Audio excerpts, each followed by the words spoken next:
Naghahanap ka ba ng racket sa bahay? Well, you're in the right place. Kasi ngayon, ibibigay ko sa'yo ang 5 paraan para kumita online. Okay, I know what you're thinking. Paano ako kikita online kung baguhan lang ako? Yung tipong zero experience talaga. Well, let me tell you, posible yan. At ituturo ko sa'yo kung paano. Okay, let's start with our first category. Kung isa ka sa mga taong, sobrang organized, mahilig magplano at mag-ayos ng mga bagay-bagay, this one's for you. Makinig kang mabuti. So ano ba to? Number 1 on our list, ang pagiging virtual assistant or VA for short. Isipin mo to, para kang isang personal assistant or secretary pero online. Usually, ang client mo ay isang business owner from another country. And here's the best part. Hindi mo kailangan ng super complex na skills para makapagsimula. Like, kung marunong ka lang sumagot ng emails, mag-manage ng social media pages, or even just create simple graphics using Canva, you're already ahead of the game. Malaking advantage na yan. Pero wait, ito yung tanong na laging bumababagag sa isip ng marami, di ba? Paano kung wala talaga akong experience? Let me be clear, pwedeng-pwede ka pa ring maging VA. Maraming clients promise ang naghahanap ng mga newbies na masipag at, higit sa lahat, willing matuto. So ano ang secret? Lakas ng loob. Yun lang, mag-apply ka lang.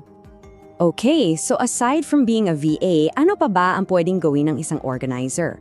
Well, number 2 is online selling. Dito, you have 2 main paths. Pwede kang gumawa ng sarili mong produkto or pwede ka ring magbenta ng produkto ng iba, yan yung tinatawag na reselling. So paano ka magsisimula? Simple lang, 3 steps lang. First, pili ka ng platform mo. Nandiyan ang Shopee, Lazada, or even TikTok Shop. Second, kailangan mong humanap ng supplier. And you know what's cool? Pwede kang mag-try ng dropshipping. Ibig sabihin yan, hindi mo kailangan mag-stock ng items. Si supplier na bahala magpadala sa customer mo. Ang galing, di ba? And third, start posting your products and start selling. And when it comes to the money part, para hindi sumakit ang ulo mo, ito lang ang tatandaan mo. Yung total ng benta mo minus your puhunan equals yung tubo mo. Boom! Ganun lang siya kasimple. Benta minus puhunan is profit. Alright, moving on. Ngayon, para naman to sa mga medyo shy type dyan. Yung mga, ayoko magpakita ng mukha ko sa camera. Don't worry, I got you. Dahil may paraan para kumita sa creator kahit na, faceless ka. So, ano nga ba tong faceless content creator?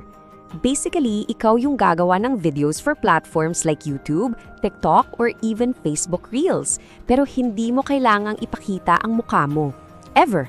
Pwedeng voice-over lang, or pwede rin gumamit ka lang ng stock videos at animations. Easy, di ba? Pero here's a reality check. Hindi to overnight success, okay? Sa unang 1 hanggang 3 buwan, focus ka muna sa pag-build ng content at ng audience mo. Then, maybe around month 4 to 6, dun ka palang magsisimulang makakuha ng traction, mapapansin ka na. At after that, dun na posibleng pumasok yung earnings. So, the magic word here is patience. Okay, so what if hindi ka organizer at hindi ka rin creator? What if ang strength mo ay makipag-usap? You're a talker? Well, perfect. Dahil itong next category natin ay para sa mga communicator. Ang una sa listahan for communicators, pagiging online tutor, specifically for English as a Second Language or ESL. Ang trabaho mo is to teach students from different countries. And you know what's great? Hindi lahat ng companies dyan ay nagre-require ng college degree. So, that's a huge plus. Another option for great communicators is customer support. May 2 klase to. Una, yung voice, which is basically like a work-from-home call center agent ka. Sasagot ka ng calls. Tapos meron ding non-voice, kung saan ang trabaho mo ay sumagot lang through chat or email. So, you have options. Pero importanteng tandaan to, okay? Para sa both online tutor at customer support roles, may 2 bagay na absolutely non-negotiable. First, you need to have good English skills, both spoken and written. And second, kailangan mo ng stable, matatag na internet connection. Walang pwede na yan. Kailangan solid. Ayan, that's 5 options right there. Ang dami, no? From organizing to creating to communicating. Ngayon, siguro ang tanong sa isip mo, saan ako dyan? Paano ako mamimili? Well, that's what we're going to figure out now. Ngayon, alam mo na ang mga options, it's time for you to choose your path. Alin nga ba ang para sa'yo? Okay, so let's do a quick recap. Kung forte mo ang pag-organize, check out being a VA or an online seller. Kung creative ka at may ideas, try mo maging content creator. Kung mahilig kang magturo o makipag-usap, online tutor is a great fit. At kung problem solver ka, customer support is waiting for you. And before we end, I want to leave you with this one important question.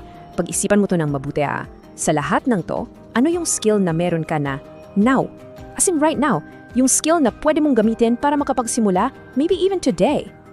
And of course, bago tayo maghiwalay, may ilang important reminders lang kami.